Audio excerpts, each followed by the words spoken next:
ಸ್ನೇಹಿತರೆ, 2000 ದೇವಸ್ಥಾನಗಳ ಫೋಟೋ ತೆಗೆದು ಇಟ್ಕೊಂಡಿರತಕ್ಕಂಥ ಮಹನೀಯ ಕೆಂಗೇರಿ ಚಕ್ರಪಾಣಿ. ಯಾಕೆ ಇವ್ರನ್ನ ಮಾತಾಡಿಸ್ಬೇಕು ಅಂತ ಗೊತ್ತಾಯ್ತಾ? ಇನ್ನೂ ಇದೆ, ಕೇಳಿ. ಹೇಳಿ ಸರ್.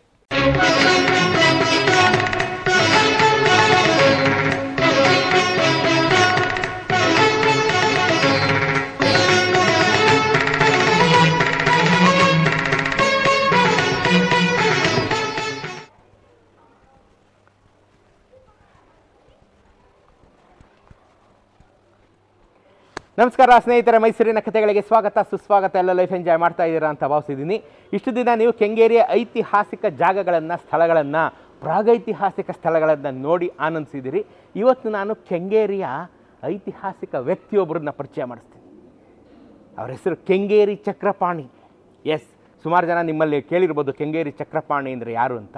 ಆದರೆ ಕೆಂಗೇರಿ ಚಕ್ರಪಾಣಿ ಯಾಕೆ ಕೆಂಗೇರಿ ಐತಿಹಾಸಿಕ ವ್ಯಕ್ತಿ ಆಗ್ತಾರೆ, ಕೆಂಗೇರಿಯ ಪ್ರಮುಖ ವ್ಯಕ್ತಿ ಆಗ್ತಾರೆ, ಯಾಕೆ ನಮ್ಮಂಥ ನಿಮ್ಮಂಥ ಜನಗಳಿಗೆ ಇತಿಹಾಸವನ್ನು ಉಣಬಡಿಸುವಂಥ ಅತ್ಯುತ್ತಮ ವ್ಯಕ್ತಿ ಆಗ್ತಾರೆ, ಬನ್ನಿ ಅವರನ್ನೇ ಮಾತಾಡ್ಸೋಣ.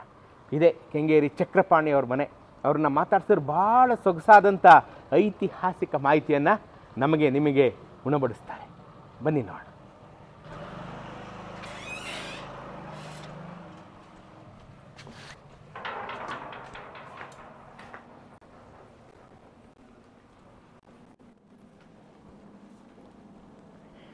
ಬನ್ನಿ ಸ್ನೇಹಿತರೆ, ಇವತ್ತಿನ ಪ್ರಮುಖ ವ್ಯಕ್ತಿ ಮೀಟ್ ಕೆಂಗೇರಿ ಚಕ್ರಪಾಣಿ.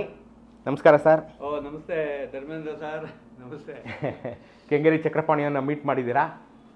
ಅವ್ರ ಬಾಯಿಂದನೇ ಮಿಕ್ಕ ಕುತೂಹಲಕರ ವಿಚಾರಗಳನ್ನು ತಿಳ್ಕೊಳ್ಳೋಣ ಪ್ಲೀಸ್. ಸ್ನೇಹಿತರೆ, ಕೆಂಗೇರಿ ಚಕ್ರಪಾಣಿಯವ್ರನ್ನ ಯಾಕೆ ಮಾತಾಡಿಸ್ಬೇಕು ಅಲ್ವಾ, ಅದನ್ನು ಅವ್ರ ಬಾಯಲ್ಲೇ ಕೇಳೋಣ. Sir please. ನಮಸ್ಕಾರ. ನನ್ನ ಹೆಸರು ಕೆಂಗೇರಿ ಚಕ್ರಪಾಣಿ ಅಂತ. ನನ್ನ ಹುಟ್ಟೂರು ಬೆಂಗಳೂರು ಸಮೀಪ ಇರೋ ಮೈಸೂರು ರಸ್ತೆಯಲ್ಲಿರೋ ಕೆಂಗೇರಿ. ನಾನು ಹುಟ್ಟಿ ಬೆಳೆದಿದ್ದು ನಮ್ಮ ಕೆಂಗೇರಿನೇ. ಅದ್ರ ಬಗ್ಗೆ ನನಗೆ ಭಾಳ ಅಭಿಮಾನ. ನನ್ನ ಹುಟ್ಟೂರು ಅದು. ನಾನು ವೃತ್ತಿಯಲ್ಲಿ BSNL ಭಾರತ್ ಸಂಚಾರ್ ನಿಗಮ್ ಲಿಮಿಟೆಡ್ BSNLನಲ್ಲಿ ಅಸಿಸ್ಟೆಂಟ್ ಇಂಜಿನಿಯರ್ ಆಗಿ ಸೇವೆ ಸಲ್ಲಿಸಿ ನಿವೃತ್ತನಾಗಿದ್ದೇನೆ. ನನ್ನ ವೃತ್ತಿ ಟೆಲಿಫೋನ್ ಡಿಪಾರ್ಟ್ಮೆಂಟಲ್ಲಾದ್ರೂ ನನ್ನ ಪ್ರವೃತ್ತಿ ದೇವಾಲಯಗಳ ಅಧ್ಯಯನ ಮತ್ತು ಲೇಖನಗಳು ಬರೆಯೋದು. ನಾನು ಸುಮಾರು 25 ವರ್ಷಗಳ ಹಿಂದೆ, ಅಂದರೆ 93ರಿಂದ 95 ಒಳಗೆ ಇಸ್ವಿಯಲ್ಲಿ ಕನ್ನಡ ಸಾಹಿತ್ಯ ಪರಿಷತ್ ನಡೆಸುವ ಶಾಸನ ತರಗತಿಗೆ ಸೇರಿಕೊಂಡೆ. ನನ್ನ ಉದ್ದೇಶ, ನನ್ನ ಶಾಸನ ತರಗತಿಗೆ ಸೇರಿಕೊಳ್ಳೋ ಉದ್ದೇಶ ಏನಂದರೆ ನಮ್ಮ ಕರ್ನಾಟಕ ಇತಿಹಾಸ ಮತ್ತು ಶಾಸನಗಳ ಅಧ್ಯಯನ ಕಲಿಬೇಕು ಅನ್ನೋ ಉದ್ದೇಶದಿಂದ 93ರಿಂದ 95 2 ವರ್ಷ ಕೋರ್ಸು ಡಿಪ್ಲೊಮಾ ಇನ್ ಎಪಿಗ್ರಫಿ ಅಂತ ಅದನ್ನು ಸೇರಿಕೊಂಡೆ. ಅಲ್ಲಿ ನಮಗೆ ಪೂಜ್ಯ ಗುರುಗಳು ಮಾರ್ಗದರ್ಶನ ಸಿಕ್ತು. Doctor Devarakondareddy, doctor HS Gopalarao, doctor PV Krishnamurthy, doctor Vasanthalakshmi, doctor Ganesh ಮುಂತಾದ ದೊಡ್ಡ ವಿದ್ವಾಂಸರು ನಮಗೆ ಮಾರ್ಗದರ್ಶನ ಸಿಕ್ತು.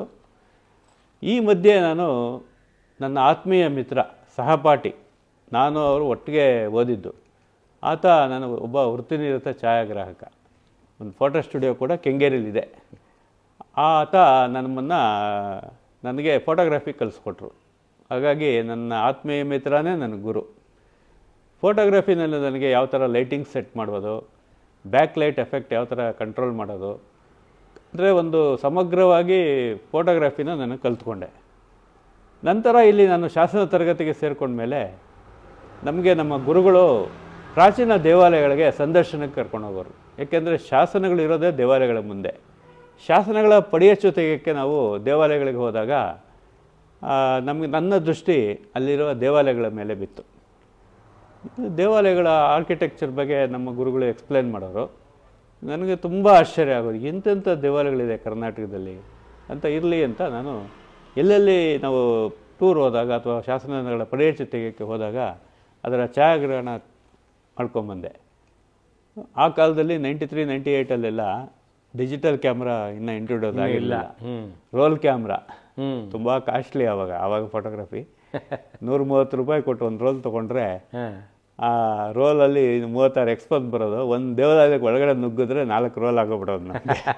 ಅಷ್ಟು ಎಕ್ಸ್ಪೆಂಡಿಚರ್ ಅದು. ಪ್ರಿಂಟಿಂಗು ಅಷ್ಟೇ. ಇರಲಿ, ಆ ಇದರಲ್ಲಿ ನಾನು ಫೋಟೋಗ್ರಾಫ್ ಮಾಡಿ ಪೋಸ್ಟ್ ಕಾರ್ಡ್ ಪ್ರಿಂಟ್ ಹಾಕಿಸ್ಕೊಂಡು ನಮ್ಮ ಇಲಾಖೆಯ ಸಹೋದ್ಯೋಗಿಗಳು, ನಾನು ಆಗ ಶಂಕರಪುರಂ ದೂರವಾಣಿ ಕೇಂದ್ರದಲ್ಲಿ ಕೆಲಸ ಮಾಡ್ತಾಯಿದ್ದೆ.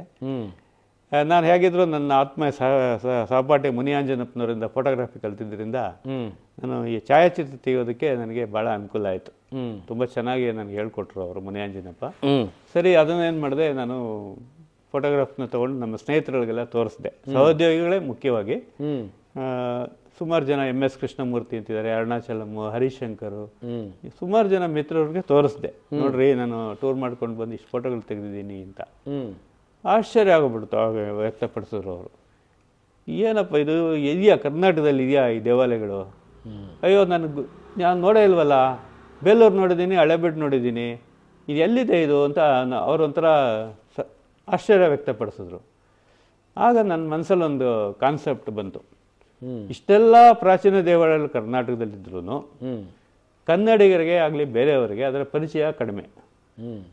ಈ ದೇವಾಲಯಗಳ ಬಗ್ಗೆ ಪರಿಚಯ ಮಾಡಿ ಅದನ್ನು ಜನಗಳಿಗೆ ಪರಿಚಯಿಸ್ಕೊಟ್ರೆ, ಒಂದು ಫೋಟೋ ಎಕ್ಸಿಬಿಷನ್ ಥರ ಮಾಡಿ ಅದನ್ನು ಪರಿಚಯಿಸ್ಕೊಟ್ರೆ ಜನಗಳಿಗೆಲ್ಲ ನಮ್ಮ ಕರ್ನಾಟಕದವರಾಗಲಿ ಅಥವಾ ಬೇರೆ ಪ್ರವಾಸಿಗರಾಗಲಿ ಅದು ಪರಿಚಯ ಆಗುತ್ತೆ. ಪರಿಚಯ ಆಗೋದ್ರಿಂದ ಜನ ಅಲ್ಲಿಗೆ ಬರ್ತಾರೆ ಅನ್ನೋ ಉದ್ದೇಶದಿಂದ ಶಂಕರಪುರಂ ದೂರವಾಣಿ ಕೇಂದ್ರದಲ್ಲಿ ಅವಾಗ ಕೆಲಸದಲ್ಲಿದ್ದೆ ನಾನು.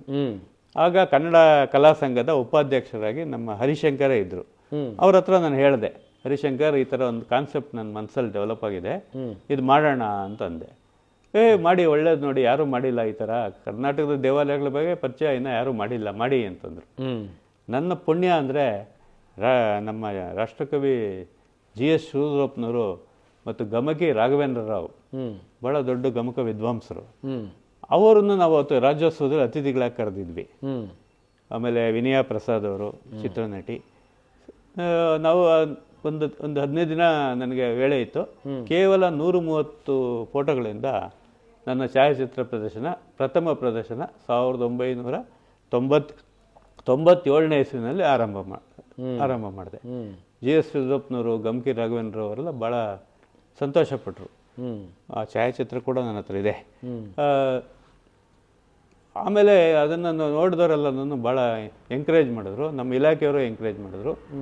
ಸರಿ, ನಾನು ಮತ್ತೆ ಪ್ರವಾಸ ಹೋಗೋಕ್ಕೆ ಶುರು ಮಾಡಿದೆ. ನಾನು ಸ್ವಂತನೂ ಹೋಗ್ತಾ ಇದ್ದೆ, ಫ್ರೆಂಡ್ಸ್ಗಳ ಜೊತೆ ಹೋಗ್ತಾ ಇದ್ದೆ. ಹೇಗಿದ್ರು ಶಾಸನಗಳ ಅಧ್ಯಯನ ಕಲ್ತಿದ್ದೆ, ಶಾಸನಗಳ ಸಂಪುಟಗಳು ಕಲ್ತಿದ್ದೆ. ನಮ್ಮ ಗುರುಗಳ ಮಾರ್ಗದರ್ಶನ ಸದಾ ಇರೋದು. ಶಾಸನಗಳನ್ನು ತೆಗೆದು ನೋಡಿ, ಶಾಸನಗಳಲ್ಲಿರುತ್ತೆ. ಉದಾಹರಣೆಗೆ ಕೋರಮಂಗಲದ ಬೋಚೇಶ್ವರ ದೇವಾಲಯದ ಮುಂದಿರುವ ಶಾಸನ ಅಂದರೆ, ನಾನು ಕೋರಮಂಗಲದಲ್ಲಿ ಬೋಚೇಶ್ವರ ದೇವದಲ್ಲಿ ಒಂದು ದೇವಾಲಯ ಬೋಚೇಶ್ವರ ಇದ್ದೇ ಇದೆ. ಆ ಥರ ಅನ್ಐಡೆಂಟಿಫೈಡ್ ಟೆಂಪಲ್ಸ್ನ ನಾನು ಯಾವ ಥರ ಐಡೆಂಟಿಫೈ ಮಾಡಿದೆ ಅನ್ನೋದಕ್ಕೆ ಆ ಥರ ಒಂದು ಪಟ್ಟಿ ಮಾಡಿಕೊಂಡು ಒಂದೊಂದೇ ಬೆಲ್ಟ್ ಕವರ್ ಮಾಡ್ಕೊಂಡು ಬಂದೆ. ಉದಾಹರಣೆಗೆ ಹಾಸನ್ ಬೆಲ್ಟ್ ಅಂದರೆ ಅದೊಂದು, ಹಾಗೆ ಕವರ್ ಮಾಡ್ಕೊಂಡು ಬಂದು ಫೋಟೋಗ್ರಾಫ್ ಮಾಡಿ ಅದು ಕಂಟಿನ್ಯೂ ಮಾಡ್ಕೋತಾ ಬಂದೆ. ಸುಮಾರು 130 ಫೋಟೋಗಳಿಂದ ಆರಂಭವಾದ ನನ್ನ ಛಾಯಾಚಿತ್ರ ಪ್ರದರ್ಶನ ಈಗ ನನ್ನ ಬಳಿ 2000 ಫೋಟೋಸ್ ಇದೆ. ಸ್ನೇಹಿತರೆ, 2000 ದೇವಸ್ಥಾನಗಳ ಫೋಟೋ ತೆಗೆದಿಟ್ಕೊಂಡಿರತಕ್ಕಂಥ ಮಹನೀಯ ಕೆಂಗೇರಿ ಚಕ್ರಪಾಣಿ. ಯಾಕೆ ಇವ್ರನ್ನ ಮಾತಾಡಿಸ್ಬೇಕು ಅಂತ ಗೊತ್ತಾಯ್ತಾ? ಇನ್ನೂ ಇದೆ, ಹೇಳಿ ಸರ್. ನಂತರ ಆ ಫೋಟೋಸು ಎಕ್ಸಿಬಿಷನ್ ಮಾಡ್ತಾ ಇದ್ದೆ. ಎಲ್ಲರೂ ಭಾಳ ಸಂತೋಷ ಪಡೋರು. ನಾನೇನು ಮಾಡಿದ್ದೀನಿ ಅಂದರೆ, ಫೋಟೋಗೆ ಪ್ರತಿಯೊಂದು ಫೋಟೋಗ್ರಾಫ್ಗೆ ಒಂದು ಮೌಂಟ್ಗೆ ಹಾಕ್ಕೊಂಡಿದ್ದೀನಿ. ಎಲ್ಲ 12x18 ಸೈಜಸ್ ಫೋಟೋ, ದೊಡ್ಡ ಸೈಜು. ಫೋಟೋ ಕೆಳಗಡೆ ಒಂದು ಕ್ಯಾಪ್ಷನ್ ಹಾಕಿ, ದೇವಾಲಯದ ಹೆಸರು, ಶಾಸನ ಹಿನ್ನೆಲೆಯಲ್ಲಿ ಅದರ ಕಾಲ, ಯಾವ ಕಾಲ ಇಂಪಾರ್ಟೆಂಟು, ಶೈಲಿ, ಹೊಯ್ಸಳನ, ರಾಷ್ಟ್ರಕೂಟನ ಶೈಲಿ, ಮತ್ತು ಕೆಳಗಡೆ ಆ ದೇವಾಲಯದ ಕಟ್ಟಿಸಿದ ನಿರ್ಮಾಪಕರು ಯಾರು, ಮಾಹಿತಿ ಶಾಸನದಲ್ಲಿ ಇದ್ದೇ ಇರುತ್ತೆ. ಸಿಕ್ಕಿದ ಮಾಹಿತಿ ಕರೆಕ್ಟಾಗಿ, ಇಲ್ಲರ ವಿದ್ವಾಂಸರ ಹೇಳಿಕೆ. ಅವ್ರು ಕೆಲವು ಒಂದು ದೇವಾಲಯಕ್ಕೂ ಒಂದೊಂದು ದೇವಾಲಯಕ್ಕೂ ಕಂಪ್ಯಾರಿಟಿವ್ ಸ್ಟಡಿ ಮಾಡಿ ಕಾಲ ನಿರ್ಣಯ ಮಾಡಿರ್ತಾರೆ. ಈ ದೇವಾಲಯದಲ್ಲಿ ಈ ಸ್ಟೈಲ್ ಇದೆ, ಇದೇ ಸ್ಟೈಲ್ ಇಲ್ಲಿರೋದ್ರಿಂದ ಬಹುಶಃ ಇದು 1250ರ ದೇವಾಲಯ ಇರಬಹುದು ಅಂತ ಬಹಳಷ್ಟು ಜನ ವಿದ್ವಾಂಸರು ಬರೆದಿರ್ತಾರೆ. ಆ ಹಿನ್ನೆಲೆಯಲ್ಲಿ ಅದು ಕಾಲ ನಿರ್ಣಯ ಮಾಡಿ ಫೋಟೋಗ್ರಫಿ ಎಕ್ಸಿಬಿಷನ್ ಮಾಡ್ತಾ ಇದ್ದೀನಿ. ನಾನು ಎಕ್ಸಿಬಿಟ್ ಮಾಡುವಾಗ ಆರಂಭ ಕಾಲ ಅಂದರೆ, ನಮಗೆ ಆರಂಭ ಕಾಲ ಅಂದರೆ ಕದಂಬರ ಕಾಲದ ದೇವಾಲಯ, ಅದಕ್ಕೆ ಹಿಂದಿನ ದೇವಾಲಯಗಳು ಇಲ್ಲ. ಕದಂಬರ ಕಾಲದ ಕೆಲವು ದೇವಾಲಯಗಳು ಉಳ್ಕೊಂಡಿದೆ. ಆ ದೇವಾಲಯದಿಂದ ಆರಂಭವಾಗಿ ರಾಷ್ಟ್ರಕೂಟ, ಗಂಗಾ, ಇದರ ಚಾಲುಕ್ಯ, ಕಲ್ಯಾಣಿ ಚಾಲುಕ್ಯ, ಹೊಯ್ಸಳ, ವಿಜಯನಗರ, ಮೈಸೂರು ಒಡೆಯರು, ಪಾಳೆಗಾರರು, ಹೀಗೆ ಹಂತ ಹಂತವಾಗಿ ಕ್ರೋನಾಲಜಿಕಲ್ ಆರ್ಡರ್ ಆಗಿ ಎಕ್ಸಿಬಿಟ್ ಮಾಡ್ತೀನಿ. ಕೇವಲ ದೇವಾಲಯಗಳೇ ಅಲ್ಲದೆ ದೇವಾಲಯಗಳಲ್ಲಿರುವ ಮೂರ್ತಿಗಳು ಕೂಡ ಛಾಯಾಚಿತ್ರ ತೆಗೆದಿದ್ದೀನಿ. ಬರೀ ದೇವಾಲಯಗಳು ಒಂದ್ ಕಡೆ ಎಕ್ಸಿಬಿಟ್ ಮಾಡ್ತೀನಿ ಕಾಲಾನುಕ್ರಮಿಕವಾಗಿ. ಇವಾಗ ನಮಗೆ ಐಹೊಳೆನಲ್ಲಿ ಪ್ರಾಚೀನ ದೇವಾಲಯಗಳು ಸಿಗುತ್ತೆ, ಲಾಡ್ಕ ಅನ್ನೋ ಅವೆಲ್ಲ ತುಂಬಾ ಪ್ರಾಚೀನ ದೇವಾಲಯ, ಸುಮಾರು 4-5ನೇ ಶತಮಾನದ್ದು. ಹಾಗೆ ಕರ್ನಾಟಕದ ಅತ್ಯಂತ ಪ್ರಾಚೀನ ಶಿವಲಿಂಗ ಇದೆ, ಅದು ತಾಳಗುಂದದ ಪ್ರಣವೇಶ್ವರ. ತುಂಬಾ ಹಳೆಯದು. ತುಂಬಾ ಹಳೆಯದು, ಕರ್ನಾಟಕ ಭಾರತದಲ್ಲೇ ಹಳೆಯದು ಅಂತ ಕೂಡ ಇದು ಅಭಿಪ್ರಾಯ. 2ನೇ ಶತಮಾನ. ಅದ್ರ ಒಂದು ಮತ್ತೆ ಅದಕ್ಕೆ ದಾಖಲೆ ಏನಂದ್ರೆ ಅಲ್ಲಿ ಒಂದು ಶಾಸನ ಇದೆ, ಕದಂಬರ ಶಾಸನದಲ್ಲಿ ಶಾತಕರ್ಣಿಗಳಿಂದ ಪೂಜಿಸಲ್ಪಟ್ಟಂತ ಶಿವ ಅಂತ. ಶಾತಕರ್ಣಿ ಅಂದ್ರೆ ಶಾತವಾಹನರಿಂದ ಪೂಜಿಸಲ್ಪಟ್ಟಂತ ಶಿವ ಅಂತ ಅವ್ರು ಹೇಳ್ಕೊಂಡಿರೋದ್ರಿಂದ ಅಲ್ಲಿರೋ ಶಿವಲಿಂಗ ಬೃಹದಾಕಾರದ ಶಿವಲಿಂಗ ತಾಳಗುಂದದ ಪ್ರಣವೇಶ್ವರ ನಮ್ಮ ಕರ್ನಾಟಕದ ಅತ್ಯಂತ ಪ್ರಾಚೀನ ಶಿವಲಿಂಗ. ದೇವಾಲಯ ಒಂದು 10ನೇ ಶತಮಾನದ ಇರ್ಬೋದು. ಬಹಳ ಶಿವಲಿಂಗ ಮಾತ್ರ ಅತ್ಯಂತ ಪ್ರಾಚೀನ ಶಿವಲಿಂಗ. ಹೀಗೆ ಶಿವಲಿಂಗಗಳನ್ನೇ ಒಂದ್ ಕಡೆ. ಈ ಮಹಾಶಿವರಾತ್ರಿ ಆದಾಗ ನನಗೆ ಕೇಳ್ತಾರೆ ಎಲ್ಲ ನನ್ನ ಆತ್ಮೀಯರು ಎಲ್ಲ, ಶಿವ ದರ್ಶನ ಅಂತ ನೀವು ಮಾಡ್ಕೊಡಿ, ಅದು ಶಿವಲಿಂಗಗಳ ಒಂದು ಪ್ರದರ್ಶನ ಮಾಡ್ಕೊಡಿ ಅಂತ ಕೇಳ್ತಾರೆ. ಆಗ ನಾನು ಶಿವ ದರ್ಶನ ಅಂತ ಮಾಡ್ತೀನಿ. ಸುಮಾರು ಒಂದು 600-700 ಶಿವಲಿಂಗಗಳ ಫೋಟೋಸ್ ಇದೆ ನನ್ನ ಹತ್ರ. ಆದ್ರೆ ಬರೀ ಶಿವಲಿಂಗಗಳಂದ್ರೆ ಶಿವಲಿಂಗಗಳಲ್ಲೇ ವೆರೈಟೀಸ್ ಇದೆ. ನಾವು ಮೇಲ್ನೋಟಕ್ಕೆ ಎಲ್ಲಾ ಶಿವಲಿಂಗಗಳು ನಮ್ಗೆ ಒಂದೇ ತರ ಕಾಣುತ್ತೆ. ಆದ್ರೆ ಶಿವಲಿಂಗಗಳಲ್ಲಿ ಶಿವಲಿಂಗದ ಮೇಲ್ಭಾಗ ಇದೆಯಲ್ಲ, ಅದನ್ನ ಪೂಜಾ ಭಾಗ ಅಂತ ಕರೀತಾರೆ. ಪೂಜಾ ಭಾಗದ ವಿನ್ಯಾಸದಿಂದ ಅದರಲ್ಲಿ ಒಂದು ಬ್ರಹ್ಮಸೂತ್ರ ಅಂತ ಬರುತ್ತೆ, ಒಂದು ಲೈನ್. ಆ ಲೈನಿನ ವಿನ್ಯಾಸದಿಂದ ಈ ಶಿವಲಿಂಗದ ಪ್ರಾಚೀನತೆಯನ್ನು ನಾವು ಕಂಡುಹಿಡಿಬಹುದು. ಹಾಗಾಗಿ ಎಷ್ಟು ಪ್ರಾಚೀನ ಈ ಶಿವಲಿಂಗ ಅಂತ ಒಂದು ಅಂದಾಜು ಮಾಡ್ಬೋದು. ವಿದ್ವಾಂಸರು ಹೇಳಿಕೆ ಇರುತ್ತೆ. ಡಾಕ್ಟರ್ ಎಸ್ ಕೆ ರಾಮಚಂದ್ರ ಮಹಾ ವಿದ್ವಾಂಸರು, ಅವರು ಮೂರ್ತಿ ಶಿಲ್ಪ ನೆಲೆ ಹಿನ್ನೆಲೆ ಶಿವಕೋಶ ಅನ್ನೋ ಪುಸ್ತಕ ಬರೆದಿದ್ದಾರೆ.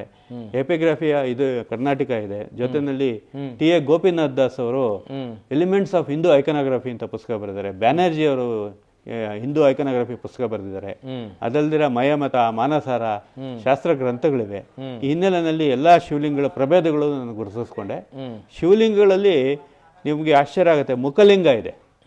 ಮುಖಲಿಂಗ ಶಿವಲಿಂಗದ ಪೂಜಾ ಭಾಗದಲ್ಲಿ ಮುಖ ಇದೆ. ಅದು ಬಾರಂಗಿ ಅಂತ.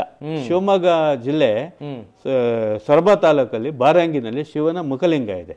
ಹಾಗೆ ನಿಮಗೆ ಮಹಾಕೂಟದಲ್ಲಿ ಪಂಚಲಿಂಗೇಶ್ವರ ಇದೆ. ಅದೇನಂದ್ರೆ 4 ದಿಕ್ಕನಲ್ಲೂ 4 ಮುಖಗಳು. ಮೇಲ್ಗಡೆ ಮುಖಕ್ಕೆ ಮುಖ ಇಲ್ಲ, ಅದು ಈಶಾನ.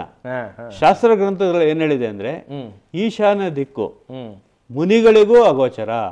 ಅಂದ್ರೆ ಅಷ್ಟು ಪವರ್ಫುಲ್ ಅವನು. ಆ ಶಿವನ ಮುಖ ಯಾವ ಮುನಿಗಳಿಗೂ ಕಾಣಿಸಲ್ಲ ಅಂದ್ಮೇಲೆ ನಮ್ಮ ಇದೆ ಅದು ಸದ್ಯೋಜಾತ, ವಾಮದೇವ, ಅಘೋರ, ತತ್ಪುರುಷ, 4 ಈಶಾನ, ಎಲ್ಲಾ ದಿಕ್ಕುಗಳು. ಅದೊಂದು ಅಪರೂಪದ ಶಿವಲಿಂಗ ಗುರುತಿಸಿದ್ದೀನಿ. ಹಾಗೆ ಇನ್ನೊಂದು ಅಪರೂಪದ ಶಿವಲಿಂಗ ಕನ್ನಡ ನಾಡಿನಲ್ಲಿ ಒಂದು 5-6 ಕಡೆ ಇರ್ಬೋದು. ಒಂದು ನೆಲಮನೆ ಅಂತ ಶ್ರೀರಂಗಪಟ್ಟಣದ ಹತ್ರ ದರ್ಸಗುಪ್ಪೆ ಅಂತ ಊರು ಬರುತ್ತೆ. ಶ್ರೀರಂಗಪಟ್ಟಣದಿಂದ ಪಾಂಡವಪುರಕ್ಕೆ ಹೋಗುವಾಗ ದರ್ಸಗುಪ್ಪೆ ಅಂತ ಊರು ಬರುತ್ತೆ. ಅಲ್ಲಿಂದ 3 ಕಿಲೋಮೀಟರ್ ಒಳಗಡೆ ಹೋದ್ರೆ ನಿಮಗೆ ನೆಲಮನೆ ಅಂತ ಸಿಗುತ್ತೆ. ಅಲ್ಲಿ ಧಾರಾಲಿಂಗ ಇದೆ. ಧಾರಾಲಿಂಗ ಅಂದ್ರೆ ಶಿವಲಿಂಗದ ಪೂಜಾ ಭಾಗದಲ್ಲಿ ಗೆರೆಗಳು ಮೂಡುತ್ತೆ. ಆ ಗೆರೆಗಳಿದ್ರೆ ಅದು ಧಾರಾಲಿಂಗ. ಧಾರಾಲಿಂಗದಲ್ಲಿ ನಿಮ್ಗೆ 16, 8, 2, 100 ಆ ತರ ಇರುತ್ತೆ. 16 ಮೂಲೆಗಳ ಧಾರಾಲಿಂಗ ಅರ್ಚನೆಗೆ ಸರ್ವಶ್ರೇಷ್ಠ ಅಂತ ಶಾಸ್ತ್ರ ಗ್ರಂಥಗಳಲ್ಲಿ ಬರೆದಿದ್ದಾರೆ. ಹಾಗಾಗಿ ಅಲ್ಲಿರೋ ನೆಲಮನೆಯಲ್ಲಿರೋ ಧಾರಾಲಿಂಗ ಅತ್ಯಂತ ಶ್ರೇಷ್ಠವಾದ ಧಾರಾಲಿಂಗ. ಅದೇ ತರ ಧಾರಾಲಿಂಗ ನಮಗೆ ಹೊಸಕೋಟೆ ತಾಲೂಕು ಬೂದಿಗೆರೆ, ದೇವನಹಳ್ಳಿ ತಾಲೂಕು ಬೂದಿಗೆರೆ ಸಮೀಪ ಚೌಡಪ್ಪನಹಳ್ಳಿಲಿ ಧಾರಾಲಿಂಗ ಇದೆ. ಆಮೇಲೆ ಹೆಗ್ಗೆರೆ ಅಂತ ಬರುತ್ತೆ, ಹೊಸದುರ್ಗ ತಾಲೂಕು. ಹೆಗ್ಗೆರೆನಲ್ಲಿ ಕೂಡ ಒಂದು ಶಿವಲಿಂಗದಲ್ಲಿ ಧಾರಾಲಿಂಗ ಇದೆ. ಅದು 16 ಮೂಲೆ. ಇನ್ನೊಂದು ಮೋರ್ಕಂಡಿ ಅಂತ ಬರುತ್ತೆ, ಅದು ಬೆಳಗಾವಿ ಬೀದರ್ ಜಿಲ್ಲೆನಲ್ಲಿ. ಅಲ್ಲಿ 8 ಮೂಲೆಗಳ ಧಾರಾಲಿಂಗ, 6 ಮೂಲೆಗಳ ಧಾರಾಲಿಂಗ. ಅದು ಒಂದು ಪ್ರಭೇದ, ಶಿವಲಿಂಗದ ಒಂದು ಪ್ರಭೇದ. ಧಾರಾಲಿಂಗ, ಮುಖಲಿಂಗ, ಈ ರೀತಿ ಕೆಲವು ಪೂಜಾ ಭಾಗದ ಮೇಲೂ ನಾವು ಐಡೆಂಟಿಫೈ ಇದು ಮಾಡ್ಬೋದು ಪ್ರಭೇದಗಳು. ಅಂದ್ರೆ ಶಿವನ ಶಿವರೂಪ ಮೇಲ್ಗಡೆ ಶಿವರೂಪ ಅಂತಾರೆ, ಶಿವಾಧಿಕಲಿಂಗ. ಬ್ರಹ್ಮ ಭೂಮಿಲಿ ಇರ್ತಾನೆ, ಬ್ರಹ್ಮಾಧಿಕಲಿಂಗ. ವಿಷ್ಣು ಮಧ್ಯದಲ್ಲಿ ಇರ್ತಾನೆ, ಅದು ವಿಷ್ಣುವಾಧಿಕಲಿಂಗ. ಅದೊಂದು ವಿಶೇಷ ಅಂದ್ರೆ ನಾವು ಶಿವಲಿಂಗದಲ್ಲಿ ನಾವು ಮೇಲ್ಗಡೆ ಬರೀ ನೋಡ್ತೀವಿ ಪೂಜಾ ಭಾಗ, ಆದ್ರೆ ನಿಮ್ಗೆ ಒಳಗಡೆ ಹೋಗಿರುತ್ತೆ ಟ್ಯೂಬ್ ತರ. ಈ ಮೇಲಿಂದ ಒಳಗಡೆ ಇಳಿದಿರುತ್ತೆ. ಆದ್ರಿಂದ ಅದು ಅದ್ರ ಮೇಲೆ ನಾವು ಇದು ಮಾಡ್ಬೋದು, ಬೈಫರ್ಕೇಟ್ ಮಾಡ್ಬೋದು. ಶಿವಾಧಿಕ ಲಿಂಗನ, ವಿಷ್ಣುವಾಧಿಕ ಲಿಂಗನ ಅಂತ.